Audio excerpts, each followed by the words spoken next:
Hey everybody, welcome to the Green Cover Podcast, where we have really interesting conversations with some of the top farmers and business people within the regenerative ag movement. Join us as we learn how to regenerate God's creation for future generations. Let's learn this together. My guest today is both a customer as well as a friend, Mr. Clint Cox from Long Island, Kansas. I've known Clint for many years. Clint, you've been a friend of ours for quite a few years through the no-till movement and then cover crops, and we'll get into some of the backstory with Elevate Ag, but just enjoyed getting to know you and your family throughout the years. So first of all, tell us where Long Island, Kansas is, and is it really an island? It is an island, and I'm not sure I want to tell everybody because everybody's wife's like, take me on an island vacation. No, let's just stay off of Long Island. Long Island is in between Kearney, Nebraska for the Husker fans. If you go south till you cross the line, and if you're a Kansas person, you come from Hayes straight north. We farm both sides of the border. There's a little town called Long Island. And it's an island between what? Well, in the beginning, when it was originally named, there's two big creeks that come through, and one on the south bank, one on the north bank. And as the floods, they say, the Indians said it was one great big long island. So Kansas has Manhattan, and you've got Long Island. Is there a Brooklyn, Kansas? Not that I'm aware of, but could be. Who knows? Very small. So Western Kansas, tell us a little bit give us a context of your operation. I know you're farming with some family. You've got a pretty diversified operation. So tell the folks just a little bit about, what you're farming and what your system currently looks like. The system is about 2,500 acres of crop ground per year, and most of those end up being fall crops that don't end up maybe in a grazer of some sort in the way. But that's on the farming side. We'll farm in Norton County, Phillips County, Harlan County, Nebraska, and a rotation that consists of corn, soybeans. We've done milo, rye, we've grown some triticale, some graze out, cover crop stuff that we've done, but all those acres utilize the ability to mill into our hog operation. We finish some hogs in the area, and so we'll be able to put the high quality grains that we produce into those pigs. And you are mostly no-till, and you're utilizing a lot of these regenerative practices, but tell us a little bit about the journey, because you probably weren't always doing that.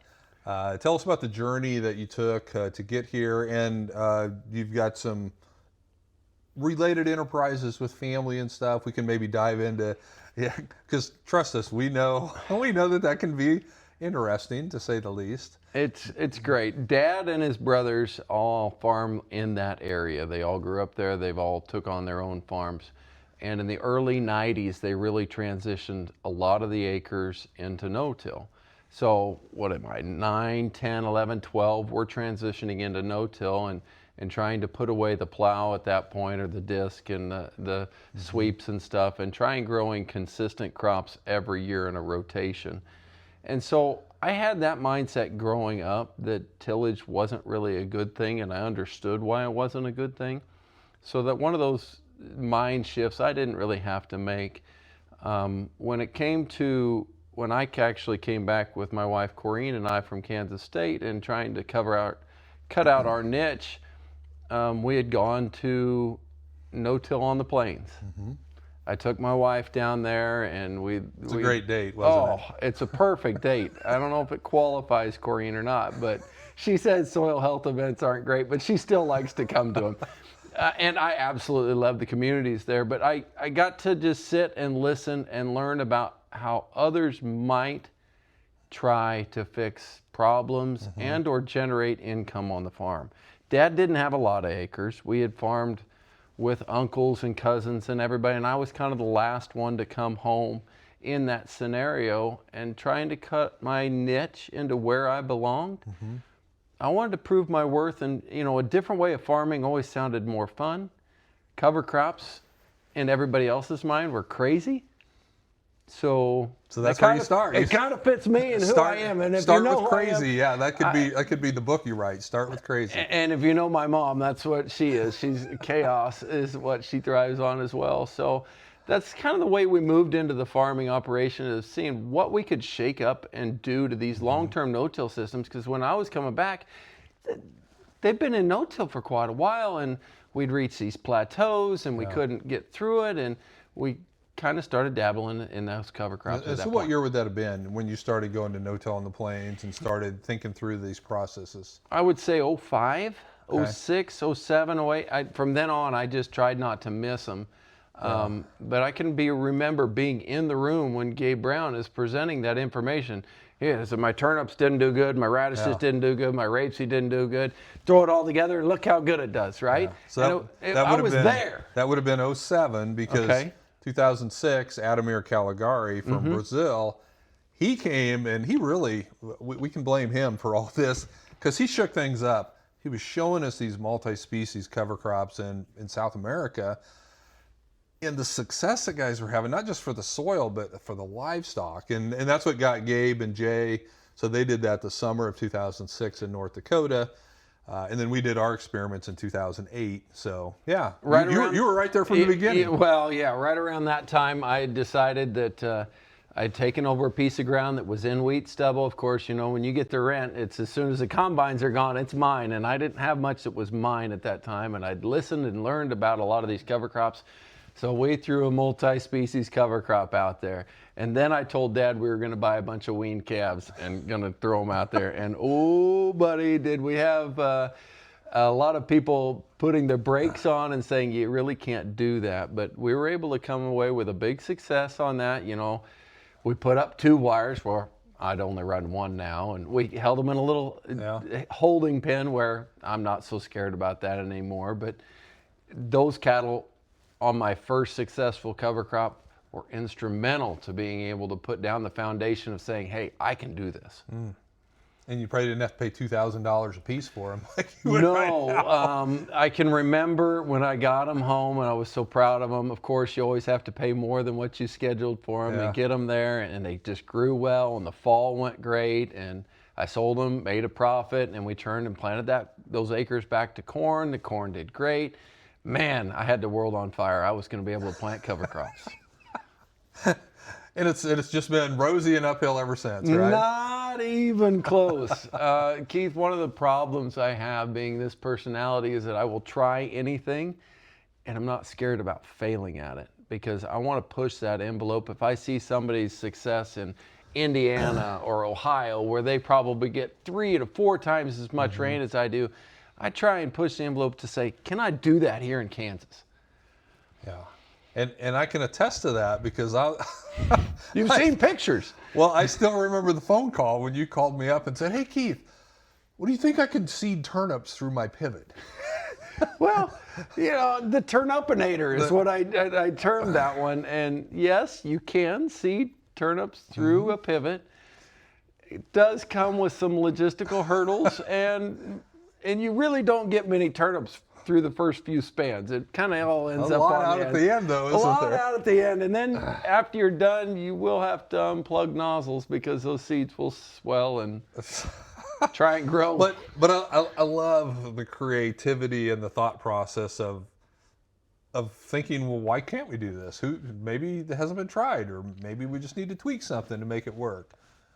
I've tried that with interseeding into corn early.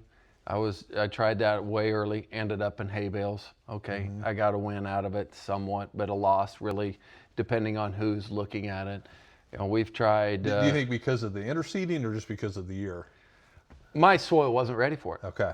I did not have enough of a clean field to actually attempt that. I didn't have enough residue down. I didn't have the soil primed and ready to go. You have to be specific with what you're trying to do.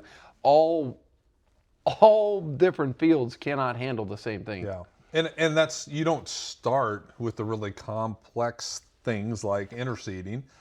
You start with the simpler things like coming in after wheat and growing a multi-species cover crop to graze. That's hard to lose on that one. That one is the one I tell everybody in the beginning that comes and wants to talk to me about my experiences, is that the easiest one to get a win is right after wheat. Let's throw a cheap multi-species cover crop. We can go to the smart mix calculator and punch it out with them on their own computer right there, and they can tweak it and they can get it in the ground, and it's not so much time specific on when you get it in. In my area, you can get it anywhere from July all the way to end of August. You can really get some successes. So the window's wide, and then cattle.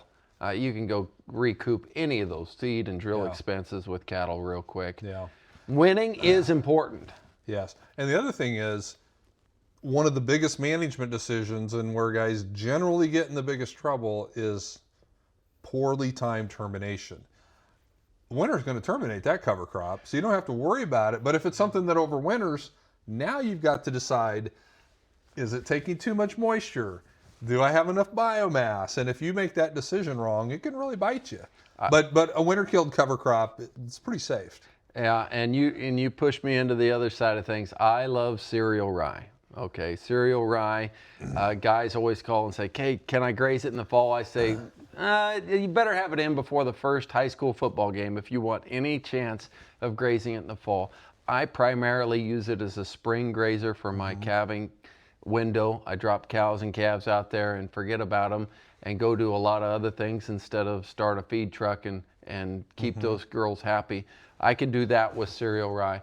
But then the termination date that you were talking about, Keith, I'm not really scared about trying to plant into rye that's this tall, and beans are easy. I've been able to accomplish beans with pretty good success. We've even done it with some corn. Yeah. It can be done, but it's not where you start. It's where you should try to get to, but not where you start. And pushing that envelope is something that we needed to do, and for my own sake, that's what I want to do on everything. What is our potential? And if we're not pushing it, we don't ever know that answer. Yeah. So when you try a new concept, are you trying it on a large scale, fairly small scale? You know, what's your proclivity to risk of, you know, how big of a stage are you going to roll this out on? Sometimes too big, right? If it works, it's not big enough. Home run. So it balances fact. If you have cattle, you can recoup anything with a loss. So that's my ace in a hole. But when it comes to pushing the rye, it's difficult because one of the tools you need is a roller crimper.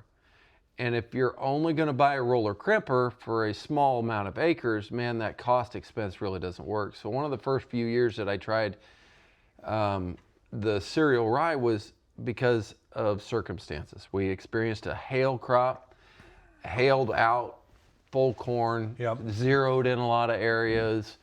From my past cover cropping experience, I knew that if we can get rye in right away, we can really get some What time food. of the year did you get the hail? Oh, it was the 1st of July. I mean, it early. just smoked that corn crop. In fact, 3 days later, the insurance guy came out and said, yep, I guess that's a zero.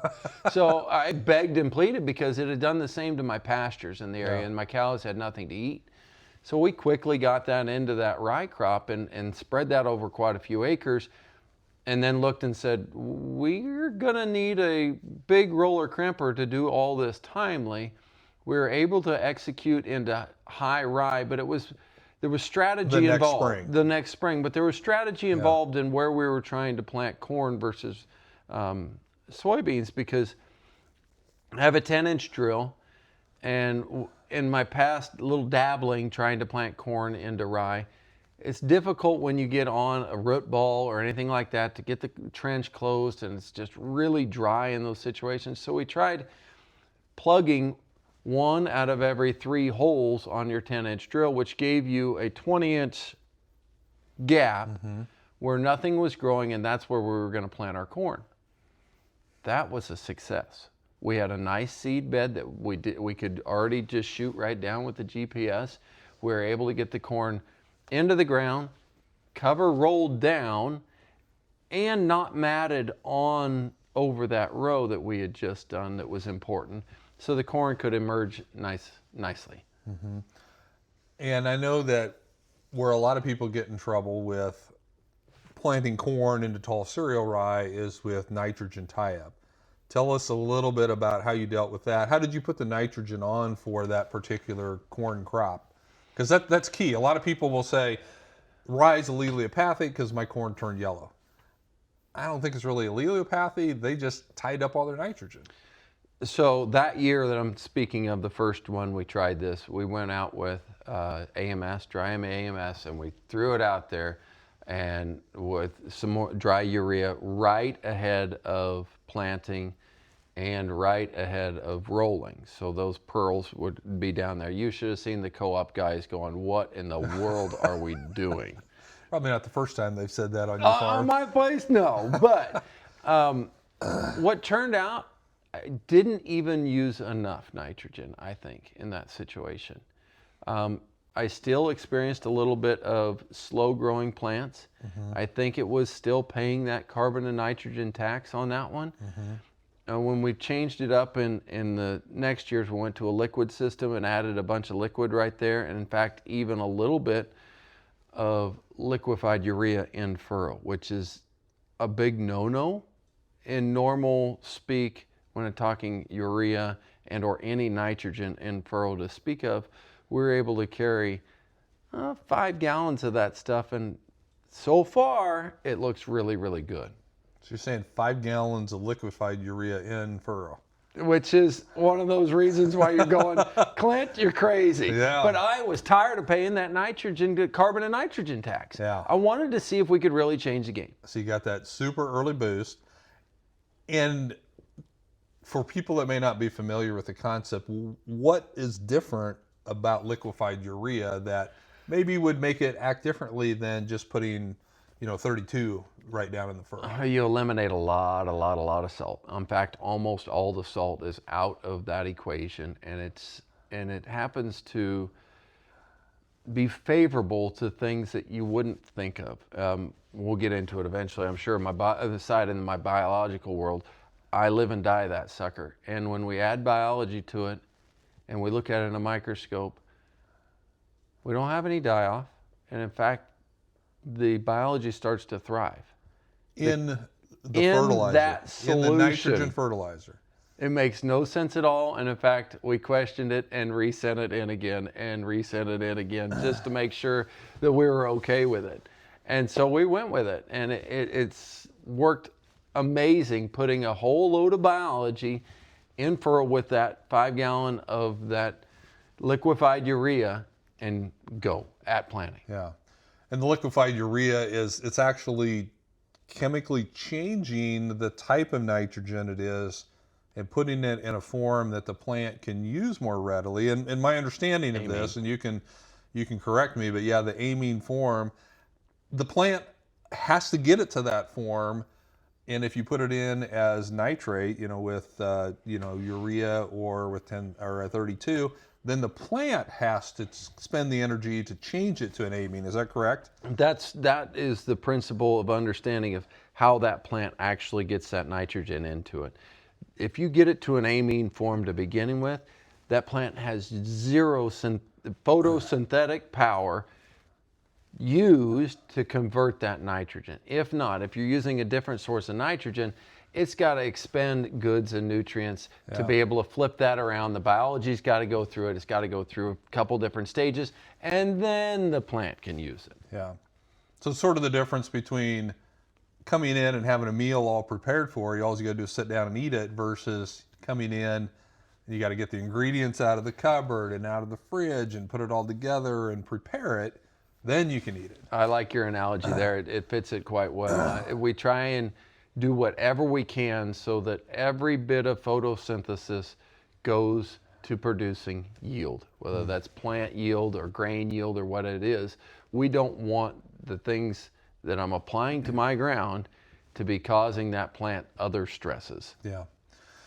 Yeah, and we've started using some of the liquefied urea as well, and it's something that people can do at home if they want to. Oh yeah. It's not the easiest thing in the world. Well, it's not super hard, but it takes time, and you got to be set up. Or there's commercial products now that you can purchase to do that with as well. So, because it's a fascinating concept, not just because of what it does to the plant, but the ability to put biology into nitrogen fertilizer. How does that change the game? Well, delivery is so difficult with some people with their biology choices, and with they're already doing this, all you can do is just let that ride in and ride along and get those roots to actually touch the right things right away as they come out of that seed, and then develop the right way, creates a synergy with the microbiome around it. You're just getting your plant off to a perfect start. So it's already been brought up. Let's talk biology. It seems like it's something you're pretty passionate about. You started, with the cover crops. It kind of sounds like biology is maybe that next frontier for you that you're pushing into right now. Tell us about that biological journey. The first thing I tried was why? My buddy said, hey, why don't you try bugs in a jug, right? So I tried it, and we were fortunate enough to have all the yielding stuff on the combine, and it showed a little bump. All right, so I used it year 2. It showed a little bump, right? And then the opportunity to get into a company that was establishing it called Elevate Ag fell at my feet, or I hooked into the guys and said, no, I'm going to go dragging, kicking and screaming. I'm going to get into this company because I'd seen the potential of it. Once again, we'd been to no-till on the plains, and they told us this was the next frontier. This was going to happen, and they'd told us previous. Cover crops are going to push it. Now they're saying we're going to be able to make these biologicals, and they're going to have an impact on these dead, dying soils that are not right in their ratios and populations, and then be able to completely go regenerative, saying, no, biology, you just do the work, and we'll get out of the way. I'm not there yet 100% on my farm, but that's what I'm striving for. Yeah, and so just for full disclosure, Elevate Ag, Green Cover owns a portion of that. Clint Cox owns a portion, and then there's, 3 other Kansas farmers that also. So same way with you, Clint. We wanted to get in, number one, because it was farmer-led and farmer-driven. But number 2, it was a small enough company we could be pretty nimble in making changes.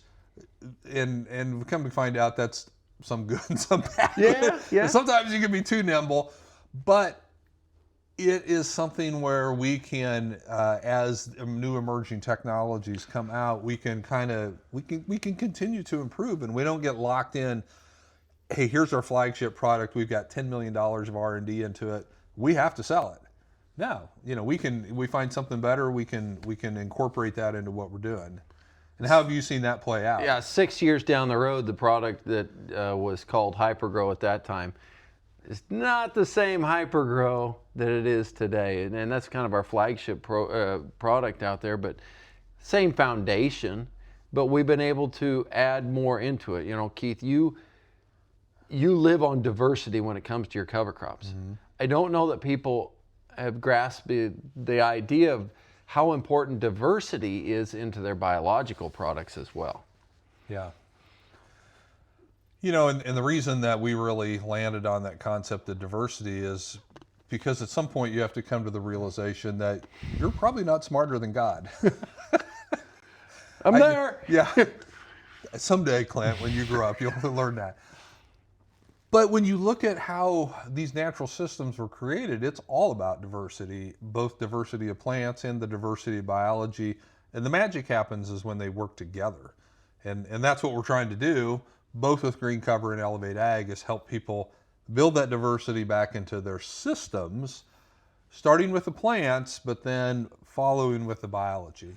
And you can't separate them because the biology can't survive without the plants, and the plants aren't going to thrive without the biology.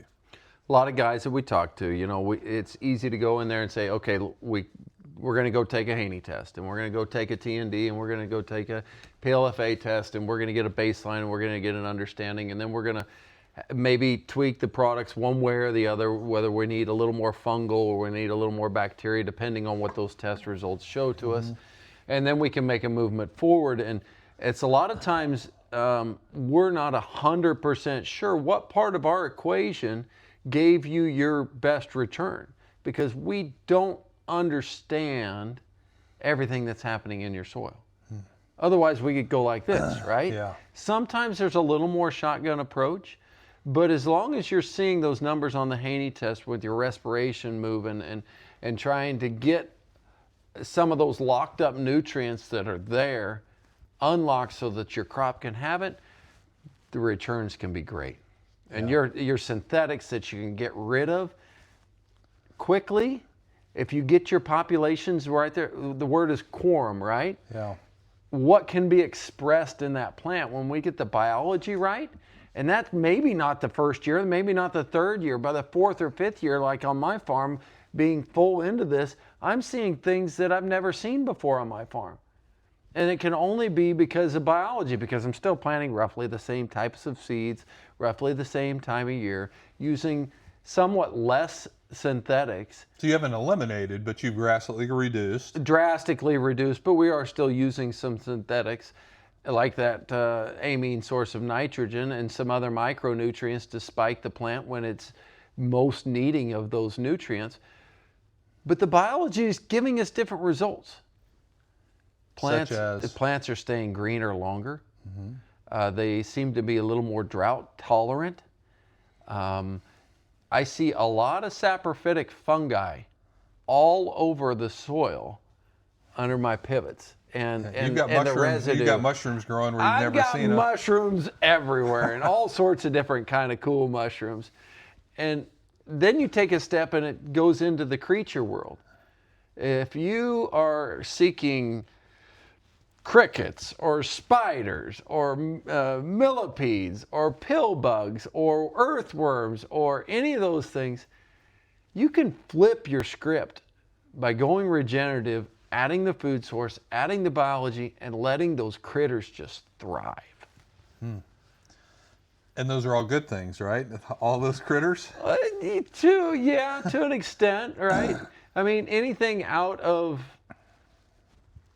reach on one side can be problematic, but we deal with it in a way that we're not spraying insecticides to kill all those bugs. No way.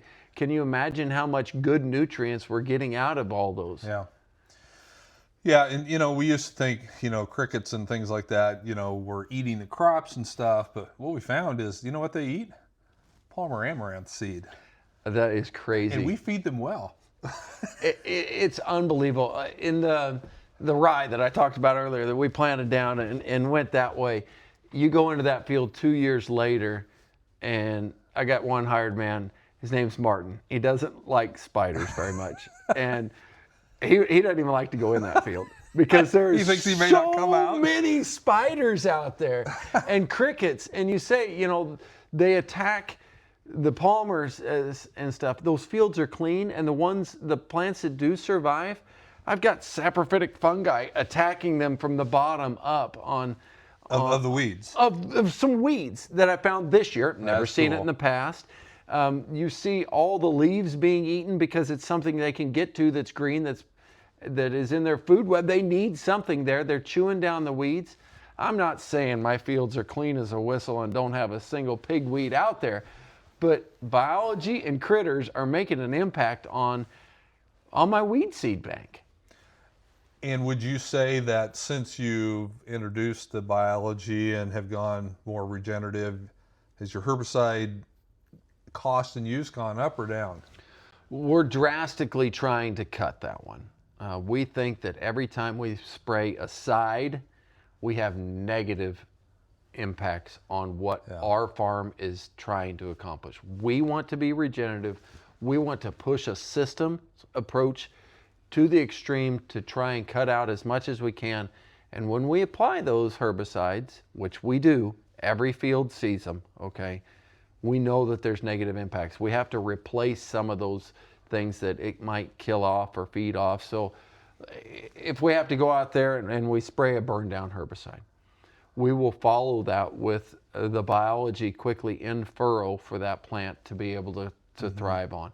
And we'll not only put the biology, but we'll put the food source so that population grows fast, and can repopulate and get going as fast as it can. The technology is coming out here. We're this close, right, to understanding if I spray X, I'm going to get this result. What happens? How much of a kill off am I going to have or not? So then we can start having prescriptive biology of this will counteract that. Like, hey, if you're sick, you may need some antibiotics to get you healthy, but then you need to take the probiotics to get your gut back to where it needs to be. Because you've killed off some stuff that you're probably going to want later on. A perfect example is, guys going out there spraying a pile of fungicide, right? And then so they kill off all their fungus, and then they harvest their crop and go, what am I going to do with all this residue? Well, fungal activity is one of the biggest players in digesting that and breaking it down and getting it to the next crop. So, if you got a guy that's going to be on that side of things, maybe our hypercycle or something like that can really start that process of really chewing that residue up and getting it ready for next year's nutrients. Yeah, I chuckle because, when we first started no-tilling, and this just shows you how far we've come and how little we knew, we used to think we were great farmers because I could take you out there and I could show you residue from like the past 3 or 4 years. It's like, look at all this ground cover I've got, Clint. Here's my wheat stubble and here's the corn stalks from the year before that. And little did we know that was just a sign that we had no biology out there. But we were keeping the ground covered. We were providing food for the sun. I don't think the sun needs any of our food, right? That's what was breaking down most everything in those long-term no-till systems that don't have any cover crop, don't have the right biology. And people think, oh, my residue is so king.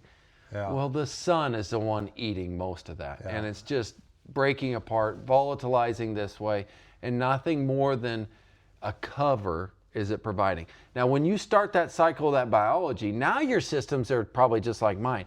We can't grow enough residue. Clint, look at all this bare soil I have. What am I going to do? Keith, you're a horrible farmer. Where's your cover, right? I know. Green cover, right?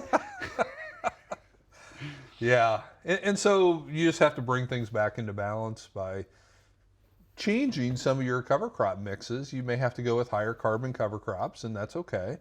We start with lower carbon nitrogen ratio in the beginning and can switch to higher ones, like the big shot of rye. The big shot of rye does play, Keith. I'm saying that it's not going to be an every year, every field spot, but if it can hold on to 2 years and flip a soil, 1 out of every 3 years, if you want to go corn, soybeans, and then be able to get that big rye crop in or something like that. Yeah. I think it really plays. Now, this year we sprayed it out when it was probably waist high because it forgot to rain. Yep.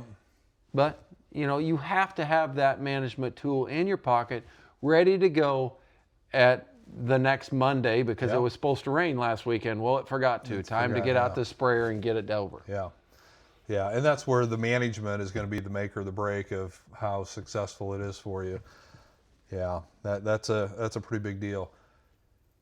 So cover crops, so no-till, and then cover crops, and then the integrating of the biology. Where do you see yourself going after this? I really like what Greenfield Robotics is doing, and I think technology is just getting ready to explode. And I think so explain a little bit about what they are doing. Greenfield Robotics is a Roomba, which everybody's kind of familiar with vacuuming your carpet on your floor. One right over in that corner. His name is Carlos, and he's my wife's pet.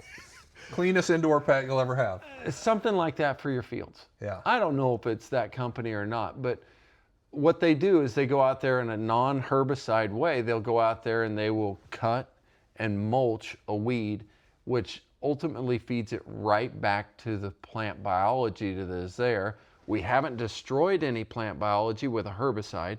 We're actually leaking really good green residue that's full of moisture that the biology just will attack and instantly turn that into feed.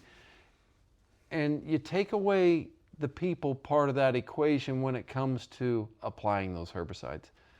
I've been that guy in the sprayer before, a lot growing up. That's something I don't want to pass to the next generation. I think we can come away with a better situation, whether that's the big rye cover crops and just eliminating just one spray or no sprays over a year's period of time. That makes an impact. But in other situations, technology's gonna get there, I believe. Yeah. And Greenfield Robotics, cool story, Kansas-based company, Clint Brower, the founder, he had a very successful Silicon Valley job, and he came back because his dad got sick, and they blamed a lot of that on herbicides. And so his goal in life now is to help farmers become herbicide free, but still be productive farmers. And so just a great guy, great company. Yeah, I love that story. I love what they're doing. And I think there's some cool application there. And we'll see those things not only doing the things you talked about, but seeding cover crops and applying biology and all those things. Oh, I can see them just going nuts. That robot going down there, grabbing a piece of corn leaf, going, you need some zinc. And then it Bluetooths over to a drone that comes over, zinc. And now, yeah. The airstrike. We're going to be able to grow better crops. The U.S. farmer has always been able to grow better crops. But the question is, can we grow better crops that are more nutrient dense and better for us, the consumer, that is, whether that's through a meat process, through an animal, or something that we would eat as humans? Yeah, I think it's pretty obvious right now with the price where corn is, and it doesn't look like there's a lot of upside because of the bushels. We don't need to grow more bushels. Never. We need to grow better bushels and better pounds and better head, packing more nutrients into that. And the answer there is going to be a lot of these things that we've talked about. So I want to shift over just a little bit and maybe talk some of the practical things that you have done along those lines, because I know I've heard you talk about some of these things of how you've actually applied these biological solutions and seen some really good successes. So talk first of all about the alfalfa, because you have some alfalfa in your rotation. You work with other guys that have that. Talk about some of the innovative biological things that you've done that you've seen some good success with that replaced a lot of pretty toxic chemicals. So in 2025 in the state of Kansas, they might, if you're an alfalfa grower, they might coin it the year of the armyworm. It has been a beast that has been everywhere throughout the state, and people have fought it and fought it. I haven't. One of the reasons why I haven't is because we have tried to apply biology and food sources to our alfalfa plants. And that hasn't been just a one-year fix or even a one time a year fix. We try and go after a lot of the cuttings and re-sparking that plant to be able to produce a high quality, once again, product in the end. And you get those Brix levels high enough within alfalfa, it's tolerant to a lot of things. We don't have to deal with those armyworms. We don't have to deal with the weevils in the spring. Because that's kind of the first thing that you saw. That was our goal, was try and get rid of those buggers. Weevil proof. Yeah. I mean, you go around in the spring and there's airplanes all over the place just trying to spray insecticides. Just what you want to be on a beautiful spring day, right? Yeah. I see the airplane going, nothing but insecticides. No, there was better ways to attack it. Now, it does take some time. We have learned at Elevate Ag that we can't just go out with a one spring application and say, hey, that's going to work. You probably ought to back the clock up and start going maybe after your fourth cutting or maybe after your fifth cutting the previous year to try and get that root system to a point where it can explode out of the ground and be very healthy and start being resilient to it. One of the products we used in it that is very beneficial is chitin. Well, chitin doesn't kill anything. It's like the bugs don't like the smell or the taste or something about it. That they just leave. It's more of a preventative. And it's natural. There's nothing wrong with it. I can get it all over my hands and I don't have any problem, other than my wife's like, I think you're going to eat lunch outside. It does have a smell to it. But you're a pig farmer. She should be used to that. She is kind of used to that. COVID was really nice. Got her smell out. It was great.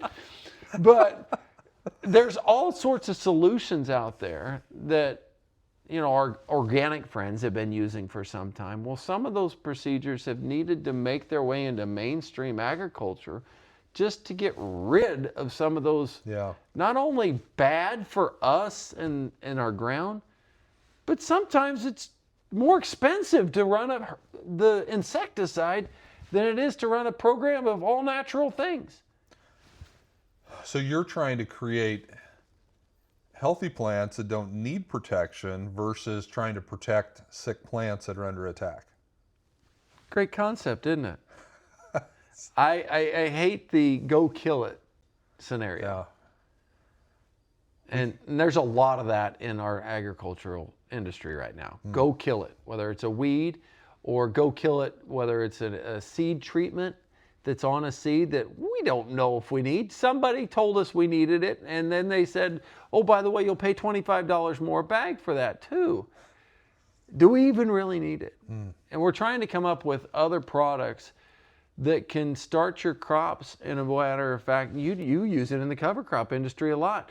If you can put a seed treatment out there, you can gain a lot of ground pretty cheap and get established what you need to thin your roots. Yeah, there's no cheaper way to do that. I mean, like with our cover crops, the seed treatments and pretty diverse package of seed treatments, maybe $1.25, $1.50 an acre. Anything else we're doing for $1.25 an acre? Not much. No. Not much. No. Yeah. That's a great way for people to get introduced to biology if they haven't ever done it before, is if you are planting a cover crop, and I'm guessing if you're watching this podcast, it might be in your wheelhouse there to do that, include the biology into that. It just gives you the diverse biology, diverse cover crop. You're just setting it's a soil primer at that point. Yeah. Yeah. Priming for that next cash crop. So really good success with the alfalfa. Tell us a little bit about Clint's crazy faith. Which did you get a trademark on that? I did not coin the trademark. I hope Jerome Tang isn't listening.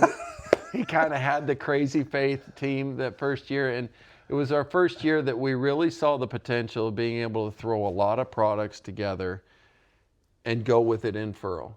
And I just thought to myself, when trying to communicate this food source of a fish and the biology source of a arise and a fungal source of the arise, and then the hypergrow to go in there with some of the growth stimulants and the humates and the fulvics and the chitin and the seaweed and all those things married together, we said, it takes a little bit of crazy faith to step out and to try something new. And I don't care what that is in your life. Anything that you step out on faith. And a lot of guys, I was asking them to take away their in-furrow starter fertilizer. Take away that and to add this biology, which is, snake oil to most guys, right? And say, hey, let's go. We'll see what we have. And if I could get that to happen in a side-by-side scenario and they get to harvest and they go, well, Clint, I'm not sure if you won on yield or not. And I said, oh, that's okay. Well, how much money did I save you? Then they say that. And then we go and we dug roots earlier and we looked at plant health and we got that ball rolling. And in the tight margins of our farming economy right now, anything that can give you long-term benefits at a cheaper rate, people's ears perk up and say, hey, I'm ready to listen. And guys are kind of tired of the way they've been doing it because it hasn't been putting that many dollars in their pocket either. So they're looking for something new to be able to figure out a way to be able to cut margins. So have you gone all the way on any trials of completely eliminating all external fertility, all non-biological fertility? Was that part of the crazy faith? Well, that wasn't good. Well, there was crazy faith at that point. We have. Every year we try and grow a portion of our farm, not a large portion, without any synthetics. Whether it's 2 acres, okay? If you farm 2,000 acres, give yourself 2 acres so that you can learn something. You can afford to bomb out on that. What's your potential? Right out there in the middle of the quarter, you shut off your fertility program. Everybody's got yield mapping stuff now. You can see it. And so we do push it. And now whether that's fed with hydrolysates and a way to put some nitrogen back on there, yes. Whether it's fed with multiple shots of biology and a foliar shot of hypergrow and that aiming, sure, we'll try that. But a lot of the synthetics I've been able to cut out of my program period anyway. Phosphorus is something that we don't buy. We will get some feedlot manure where it's right next door and the guys are looking to get rid of it. That's a great carbon source. It's a great way to feed biology as well. Yes, you'll get some phosphorus through that as well, but in your in your soil, you've got so much phosphorus there that you can just unlock with biology. Yeah. You really don't need to be buying it in certain circumstances if your biology is capable of milling it. So we've been at that for 13 years. Another no-till on the plains tidbit. Hey, you don't need to buy phosphorus. Hey, I don't want to buy phosphorus. Let's talk. Let's try this. Yeah. And so we've done that. And so we pulled that off. Yep. Now I do have some strip trials this year because guys have been so adamant going, yeah, but what would happen if you'd add it? So I've got some trials out this year to say, yeah, we put some in furrow along with the biology, see if the marriage can yield something better. But I think you're trying to get at what I've seen overall with my biology movement. And one of the fields that I bought with is a field that I've communicated with you in the past. The first person in the county, in the whole area, to settle in Long Island, picked this quarter, this area. Of course, it wasn't cut up in nice shapes, but this is the spot that was his. And he built an empire starting right there. He built a brand new house that still stands today. In 1903 is when this monstrous of a house erected. And he had piles of cattle, and he had a whole workforce, and he had a citrus grove, and he had land in Colorado because he had, he was so successful. He had fueled his success on all the previous biology that was there, fully functioning before he got there, and he plowed it in. And he plowed it in. He mined and it he out. plowed it in. He mined it out to the fact that when I bought it from his grandson, it had 1% organic matter. What do you suppose it started at? 6, 7? Oh, I don't know. I mean, he picked the best of the best. Yeah. So who knows? It could have been closer to 10. Yeah. I really don't know. The journals say that the grass was well above his head, and that there was just critters everywhere, and I have no idea what that looked like, but I can guarantee if Cummins Hoy would come back and look at it today, he'd go, this is not what I farmed. This was not the dirt that I farmed. And I've been at it for 12 years trying to repair it. And with everything I've got trying to repair it. It was so bad that when I dig a post hole for a corner post to set a hot wire or anything, just sand. There was nothing left. There was no topsoil at all. So we've tried to add cover crops. Cereal rye has been a very important one in between our crops rotation, whether we get it grazed or not. We always try and have that there. The multi-species cover crops where we graze cattle there in the winter. In fact, we even did a summer mix where we migrated through on a paddock situation on that piece one time. And now this year it was in full cereal rye until June 15th. That's pushing it a little late, Clint. My cows were like, gate's over there. Like, find me somewhere else to stand. And I'm like, there isn't much growing, girls. This is as good as it gets. But we kicked them off and drilled it real quick to soybeans, and the soybeans are up thriving in it now. You can make an improvement by the cover crops, by the cattle, and by the biology. I think the biology's played a huge role in this game because there's no way it could have been right.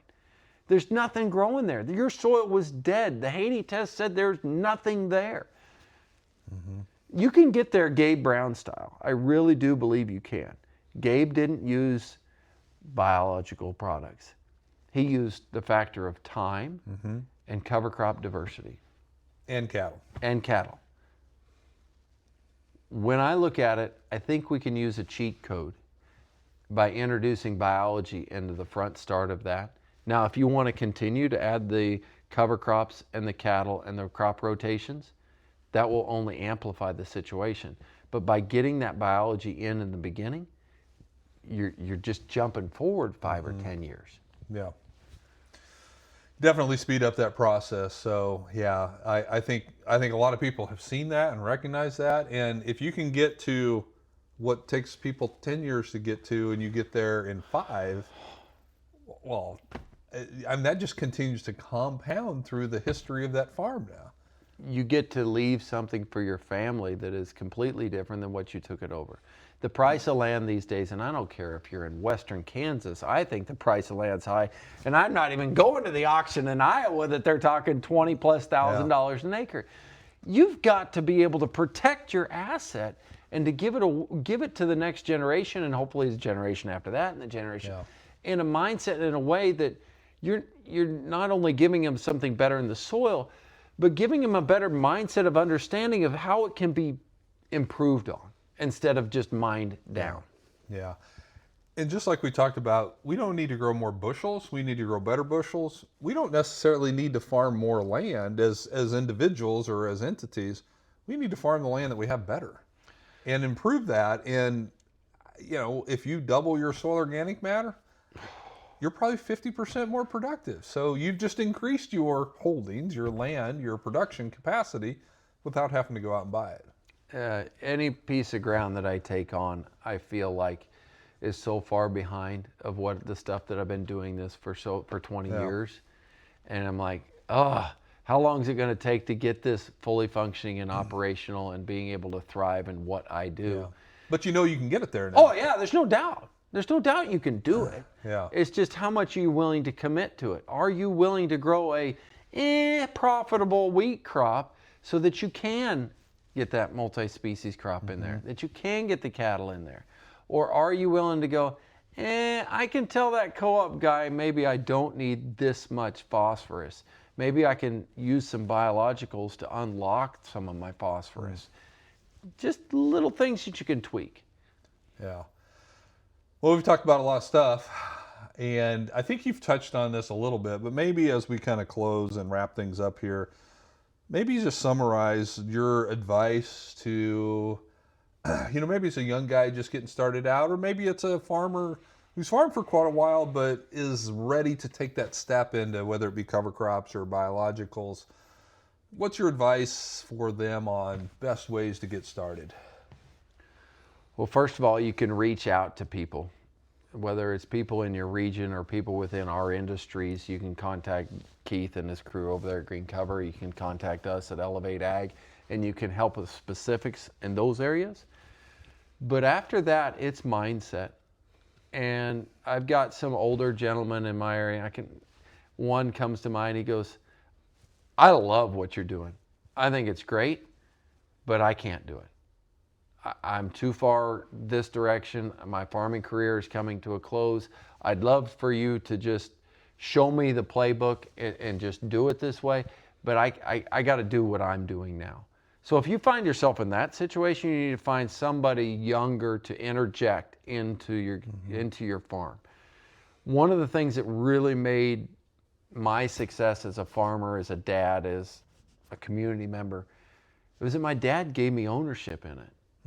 When I came home, Dad said, no, this farm has got to expand to hold us both, but all that expansion is going in yours, in your name.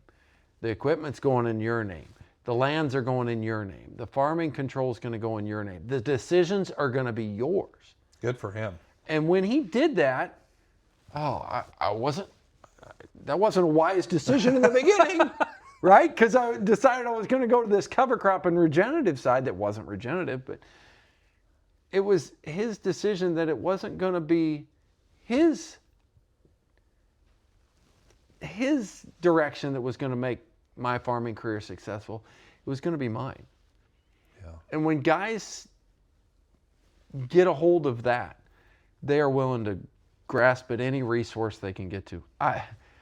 Some of my teachers might watch this and they're going, this guy was not a Class A student, and my college professors don't know who I am because I was probably asleep in the back row, right? But when I got into this, I fell in love with it. I fell in love with what... Now you're a student. Oh, now I'm a student. I might not be the one flipping through the books, but I'm reading watching these webinars. I'm doing the podcast stuff. I go to No-Till on the Plains and all these other soil health events where you can just sit and talk to somebody and then not be afraid to pick up a phone and go, man, I'm stumped. Rusty, what do I do? Yeah. Kelly, what do I do? Michael, what do I do? What successes have you been able to do? Those guys help bring you through.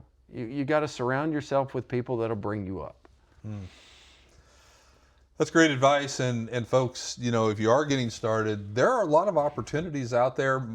more so than, when we first got started, Clint, no-till on the plains is about it. Yeah. Now, you could literally go to something every week. A lot of weeks, 2 things. And then people argue with you, but every magazine you open to has something Yeah. about regenerative, regenerating your landscape or changing the way you're farming. And the options are out there. And I just encourage people to seek it. You might be a YouTube guy that just spend your entire nights all winter long. You'll be so smart by the end of winter. You'll be ready to go. That's right. And take Clint's advice. Take your wife to no-till on the plains. It's a great vacation. Oh, well, it's not necessarily a great vacation, but I'm sorry, take your wives. Yeah. Because they can be like, well, Keith Berns says you can do that. When I go, and I can't do that. Corrine has done that multiple times, saying, well, those guys have said it's possible, Clint. Go get it. Having somebody to push that side of it. Yeah. And another thing that I want guys to do is take pictures on your phone constantly so you can look back and see what you've done. Never for been easier to success. do that. No, you can document your everything. I told one guy this spring, I said, take so many pictures that you print off a book and stick it in your cabinet so you can show your grandkids. This was my first cover crop. This was my first experience with biology. This is how it all changed on our farm. That's great advice. And the other thing that you've been doing, with these trials and plots and stuff, with the technology we have, it's never been easier to do that. I mean, seriously, it's a flip of a switch. It's easy, and you can take your pictures, you can take your bricks readings and gets right away. You can get more simple or more complex and send a sample off the Haney test to Lance Gunderson at Regen, and you can be proven. You don't have to feel it. It can be proven with science now. Yeah. Oh, that science is just going to go like this. It's an exciting future out there, and I look forward to watching you grow. I look forward to Green Cover growing. I look forward to Elevate growing together and just seeing what cool things are out there. So, Clint, thank you so much for taking the time to join us here on the Green Cover Podcast. My brother and I started Green Cover in 2009 because we understand what it's like to be a farmer starting out on the journey to improve soil health. We saw the power of plant and biological diversity on our own farm here in Nebraska, but we found that it was difficult to get the right cover crop seed mix. We also learned that there was a big learning curve in successfully implementing cover crops. That's why we built Green Cover, so that farmers like you can access the highest quality cover crop seed put into the right diverse mixes, along with the technical advice and the educational resources to help you successfully implement cover crops on your own operation. So contact us today and we'll help you with the right cover crop mix for your farm or ranch so you can regenerate your portion of God's creation for future generations.